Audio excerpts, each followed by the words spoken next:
Anfield, Liverpool. A name the world associates with football, passion and community pride. But behind the roar of the stadium and the hum of terrace life, another kind of empire was being built, one not of goals and glory but of greed and control. Between 2010 and 2016, three men, Edward Murphy, Jaime Jarvis and Stephen Harrison, quietly transformed this corner of Liverpool into the headquarters of a county lines drug network that would eventually stretch from Lancashire to the distant towns of Cornwall. On the surface, they were locals, lads who'd grown up around Anfield's backstreets, attending the same schools and pubs as everyone else. But behind closed doors they were building something darker. At first it started small. Murphy, the self-proclaimed businessman, had the contacts, old connections in Manchester and Birmingham who could move product efficiently. Jarvis was the organizer, the one who knew how to expand without drawing too much attention. Harrison was the enforcer, loyal, brutal and unpredictable. Together, they formed what would soon be known in police files as the Anfield Line. Their model was simple, but devastatingly effective. They targeted towns with low police presence and high drug demand, places like Preston, Blackpool and later, sleepy coastal communities in Cornwall. They'd send young runners down with burner phones, each phone line controlling a new territory. Within a few years their lines were active in more than 8 counties. But it wasn't just the drugs that made them powerful, it was how they operated. The gang perfected a method known as cuckooing. They'd identify vulnerable people, addicts, the elderly or those living on benefits, and take over their homes by force or manipulation. Once inside, those flats became distribution hubs, invisible to the casual observer but deeply embedded in the local landscape. The victims, too scared or too dependent to speak up, became prisoners in their own homes. Murphy's leadership style was chillingly methodical. He kept ledgers, handwritten, coded notes that tracked profits down to the gram. Jarvis handled logistics, switching SIM cards, changing cars and rerouting drop points weekly.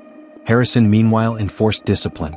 Anyone who crossed them, a rival, a missing runner, or even a suspected snitch, would find themselves face to face with Harrison's rage. As their confidence grew, so did their arrogance. Murphy began driving around Liverpool in a Range Rover with personalized plates. Jarvis filmed himself at parties surrounded by cash and alcohol, posting cryptic captions like, "We run this city." Harrison was the loudest, known for lighting fireworks outside police stations, taunting officers with shouts of, "You'll never stop us." But while they laughed, Operation Scarava was already watching. In late 2015, a small, covert task force was formed within Merseyside Police. Scarava's purpose was simple, to dismantle the region's growing county lines networks. But when analysts started tracing encrypted messages, unusual bank deposits and cell tower data, one name kept resurfacing: Murphy. Scarava's investigators began mapping the hierarchy, piecing together surveillance footage, intercepted calls, and testimonies from terrified witnesses. They discovered the gang's reach wasn't just regional, it was national. Their lines stretched along railway routes and motorways, following the same patterns week after week. Each new town had its own manager, its own local victims, and its own supply chain of misery. By early 2016, the unit had gathered enough to move in. Pre-dawn raids were planned across Liverpool, Blackpool, and Truro, a synchronized strike designed to collapse the Anfield network in one blow. The night before the operation, surveillance teams watched as Murphy held a meeting at a pub near Goodison Road. Inside, the men laughed over drinks, unaware that every word was being recorded. At 4:30 a.m., the raids began. Armed units stormed the safe houses, breaking down doors, seizing drugs, burner phones, and stacks of cash. Jarvis was caught first, barefoot, half asleep, in an apartment littered with empty bottles and counting machines. Harrison tried to run, smashing through a back door before being pinned to the ground in the rain. Murphy, however, wasn't at home. His Range Rover was gone. By sunrise, news of the arrest spread through Liverpool's underworld. Some celebrated, rivals, old enemies, those who had lived in fear. But for the detectives of Operation Scarava, the feeling was more complicated. Yes, the Empire's lieutenants were behind bars. But Murphy, the man at the top, had slipped through their fingers. And as they began sifting through seized phones and encrypted chats, one detail became clear: the Anfield Empire was far from finished. Murphy had built something that could survive even without him. A decentralized machine of fear and loyalty that would continue to operate in the shadows. The chapter closes not with triumph, but with unease. The raids had shaken the streets of Anfield, but investigators knew this was only the beginning. Somewhere out there, Edward Murphy was still moving pieces, unseen, unbothered, and one step ahead. The empire had been exposed but not destroyed. Rotterdam 2013. The air smelled of salt and diesel, the kind of scent that clung to a city built on the rhythm of cargo ships and cranes. Beneath the surface of Europe's busiest port, a new kind of commerce was thriving. And for two men from Liverpool, Michael Mugan and Robert Gerard, Rotterdam was more than a gateway. It was the heartbeat of their empire. Their story didn't start here. Both men had once been small-time dealers in Merseyside, street-level operators who learned the trade during Liverpool's turbulent 2000s. But by 2012, they'd outgrown the streets. The violence, the raids, the constant risk, they wanted something bigger. Something international. In Rotterdam's harbor district, they found it. Hidden in plain sight on a quiet corner of Walhaven's Zuidzig sat Café Detail, a modest brown brick pub that looked like any other dockside bar. To locals, it was a spot for longshoremen to drink beer and watch football. To investigators, it was later revealed to be the center of one of Europe's most sophisticated cocaine import networks. Inside, deals worth millions were being made in hushed tones over glasses of Heineken. Using encrypted PGP devices, specialized BlackBerry phones modified for secure communication, Mugan and Gerard coordinated multi-ton shipments from South America straight into Rotterdam's vast port. Their method was audacious yet brilliant. Cocaine was concealed inside legitimate meat imports, the drugs vacuum-sealed and hidden deep within frozen carcasses shipped from Uruguay and Brazil. To keep the system running, bribes flowed like water. Port workers, customs agents, even freight inspectors. Everyone had a price. And Mugan knew how to pay it. The shipments were often cleaned by insiders before inspection, ensuring that the containers passed through undisturbed. From there, the product would be moved to Belgium, Germany, and eventually Liverpool, feeding the Anfield Empire's growing appetite. By early 2013, the National Crime Agency, NCA, had begun to take notice. Working alongside Dutch police, they had intercepted fragments of encrypted traffic referencing the Scousers and a meat line. At first, the messages were indecipherable, coded slang, initials, and strange references to football matches. But when analysts began linking the devices to known associates in Merseyside, a picture began to form. Mugan and Gerard weren't just suppliers. They were brokers, middlemen connecting South American cartels with British street gangs. Their operation wasn't local, it was global, and it was estimated to be worth £60 million in product alone. Surveillance teams moved in on Café Detail. 4 weeks, unmarked vans parked across the street captured footage of couriers, cash pickups, and foreign nationals entering the bar at odd hours. A shipment from Uruguay, listed as frozen beef, was flagged at the port. When Dutch customs officers opened it, they found nearly 300 kilograms of cocaine, vacuum-packed inside the carcasses. That was enough. In the early hours of June 2013, Dutch tactical units stormed Café Detail. The raid was fast, clinical, and violent. Inside, officers found cash-counting machines, encrypted laptops, satellite phones, and several firearms, all stashed behind false walls. Gerard was arrested on-site, furious and shouting as police dragged him into a van. But Mugan, the man the NCA believed was the true architect, had vanished hours earlier. Word spread quickly through Liverpool's underworld, Mugan's gone. Some said he'd been tipped off by a corrupt port worker. Others believed he'd slipped out through Belgium with a forged passport. In the months that followed, Robert Gerard was extradited to the UK, where he faced charges of conspiracy to import Class A drugs. He kept silent throughout the proceedings, refusing to name Mugan or any of their South American contacts. But even in prison, his legend grew. He was seen as the man who'd nearly pulled off the impossible, running a multi-million-pound drug empire from a pub. By 2016, Gerard had had enough. After years on the run, tired and under pressure, he surrendered to authorities in Liverpool. In his interviews, he hinted at betrayal within their circle and hinted that Mugan was living well, somewhere hot. That vague comment would prove prophetic. Meanwhile, international agencies launched a global manhunt. Mugan had become a ghost, disappearing into the labyrinth of fake passports, shell companies, and offshore accounts. Investigators traced whispers of him to Spain's Costa del Sol, then Cyprus, and finally to Dubai. Each lead ended the same way, just out of reach. But in the shadowy corridors of Dubai's Marina district, among luxury towers and nightclubs, someone matching his description was reportedly seen, living under the name Michael Barrett, renting penthouses in cash and frequenting expat bars filled with other wanted men. By 2019, even Interpol listed him as a priority fugitive. Yet he remained invisible, untouchable, hidden by wealth, corruption, and the chaos of the underworld he'd helped to build. The chapter closes with a lingering question. How far could one man run before his empire finally caught up with him? In the distance, as the skyline of Dubai glimmers in the heat, Michael Mugan walks into the shadows. The ghost of Rotterdam, the man who turned Liverpool streets into Europe's front line for cocaine. By the winter of 2016, the streets of Liverpool were quieter, but only on the surface. Behind closed doors, police vans rolled out at dawn, surveillance teams swapped notes in shadowed car parks, and a silent war was being fought through wiretaps and data sheets. What began as whispers in Anfield had grown into a full-blown national operation, Operation Scarava. It was the culmination of years of quiet observation. The National Crime Agency, Merseyside Police, and regional task forces across Lancashire and Cornwall had pieced together fragments of a sprawling puzzle. Their target, Edward Murphy, Jaime Jarvis, and Stephen Harrison, the self-styled kings of the Anfield drug trade. The trio's network had stretched like veins through the country. From Darwin to Penzance, from Morecambe to Preston, the Anfield line moved crack cocaine and heroin across England using vulnerable runners and teenagers. They called it expansion. The police called it exploitation. At the heart of it was a cruel efficiency. Addicts were cuckooed, their homes taken over by the gang and turned into temporary dealing bases.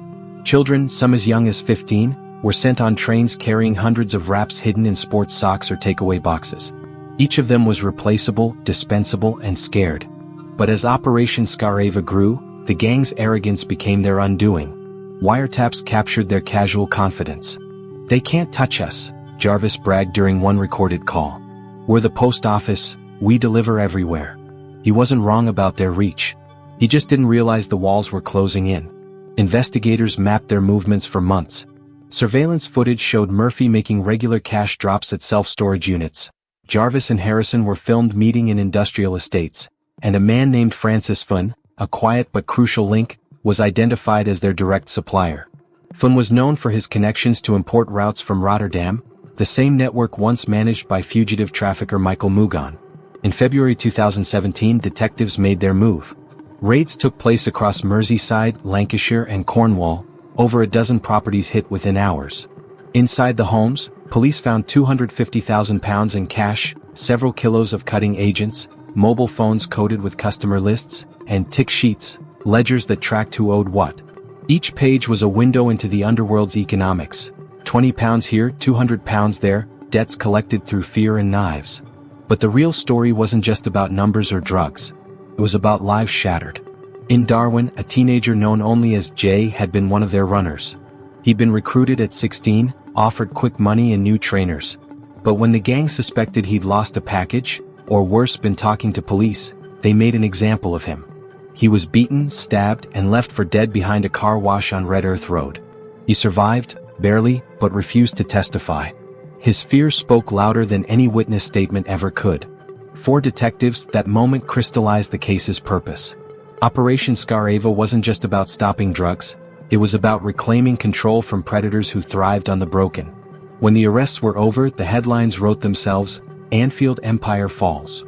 In Liverpool Crown Court, the courtroom was packed.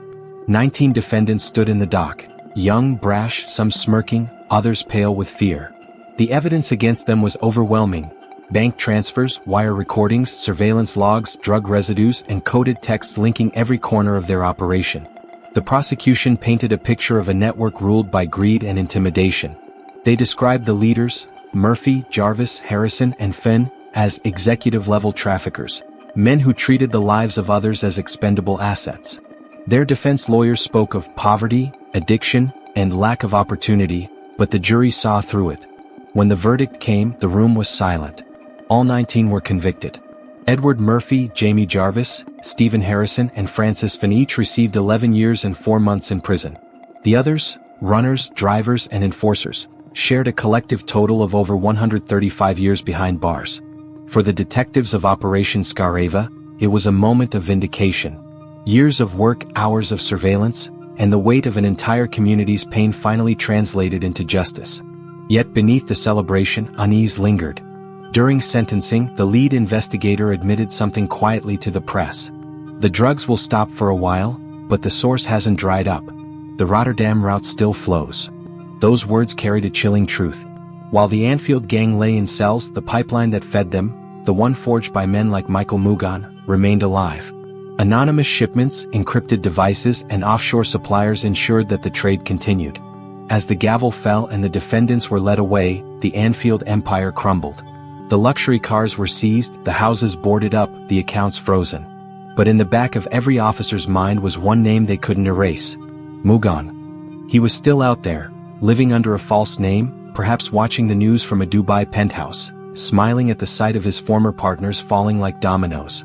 And so, even as the operation concluded, its true story wasn't finished. The hunt for the man behind the supply chain, the ghost of Rotterdam, was only just beginning. For nearly a decade, one name lingered in the files of the National Crime Agency, a man they called the last fugitive. His name was Michael Mugan, a Liverpool-born trafficker who had once sat at the heart of the Rotterdam cocaine pipeline, supplying the streets that Edward Murphy and his Anfield crew flooded with heroin and crack. When the county line's network fell, Mugan didn't flinch. He disappeared. From 2016 to 2021, the NCA launched a relentless pursuit known internally as Operation Capturer. It wasn't just another manhunt, it was a global chess game played across continents. Mugan's face appeared on most wanted lists across Europe, but for years he remained a ghost. He had perfected the art of vanishing. Forged passports, offshore accounts, new identities. Investigators tracked him from Spain's Costa del Sol to Amsterdam, and later to Dubai, where money could buy anonymity. There, amid skyscrapers and luxury yachts, Mugan reinvented himself. He was no longer the scruffy Liverpudlian who once counted drug profits in back rooms. He was Michael O'Neill, a supposed property consultant living in the Jumeirah Beach residences. Neighbors described him as polite, quiet, and obsessively private. Behind the facade, though, Mugan was still operating.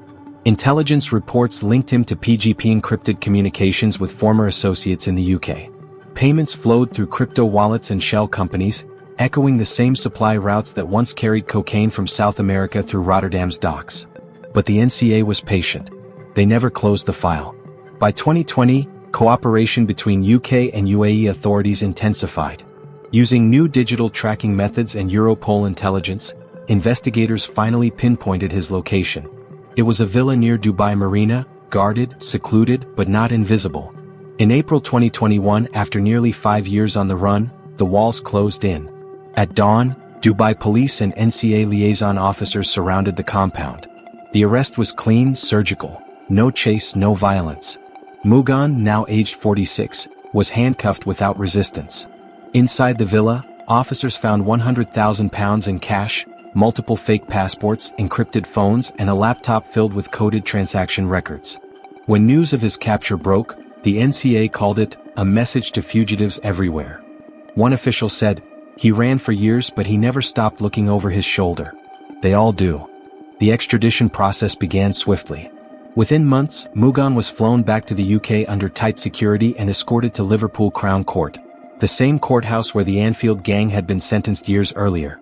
His old associate Robert Gerard, who had surrendered in 2016, was already serving 14 years. Now it was Mugan's turn to face the consequences. During the trial in 2023, prosecutors laid bare the full scale of the operation. Between 2013 and 2016, Mugan had coordinated the importation of hundreds of kilos of cocaine, valued at more than £60 million. His Rotterdam front, Café d'Italie, was described as a hub for Europe's narco trade. The courtroom was tense but strangely quiet. Mugan, in a dark suit, said little. He refused to testify, relying instead on his lawyer's argument that he'd moved on from crime and posed no present threat. The judge wasn't persuaded. When sentencing came, Mugan stared straight ahead. 12 years in prison. For the detectives who had hunted him for nearly a decade, it was a moment of quiet satisfaction. But even then, some felt the sentence fell short of the damage caused. As one NCA officer told reporters, "We don't measure justice in years. We measure it in deterrence. Every fugitive caught sends a message, no one escapes forever." And yet, beneath the headlines and official statements, the deeper truth remained harder to celebrate. Because while the men at the top were finally behind bars, the machine they built kept running. In Liverpool, Manchester, and Birmingham, new faces filled the void. The same encrypted phones, the same silent routes from the ports, the same human cost. Vulnerable addicts, exploited teenagers, families broken by dependency, the trade didn't die, it simply changed shape. As one former undercover officer reflected in a BBC interview, "You can arrest the players. But unless you change the game, it never ends." From cuckooed flats in Anfield to cartel cafes in Rotterdam, every link in the chain had fallen.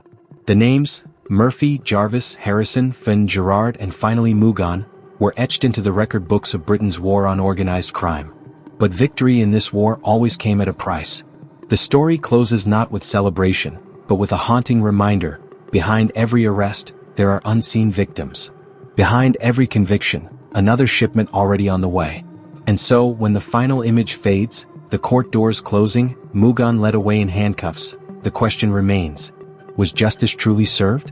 Or do networks like this simply rebuild under new names? If you found this story compelling, hit like, share it, and subscribe for more real-life investigations from Britain's underworld.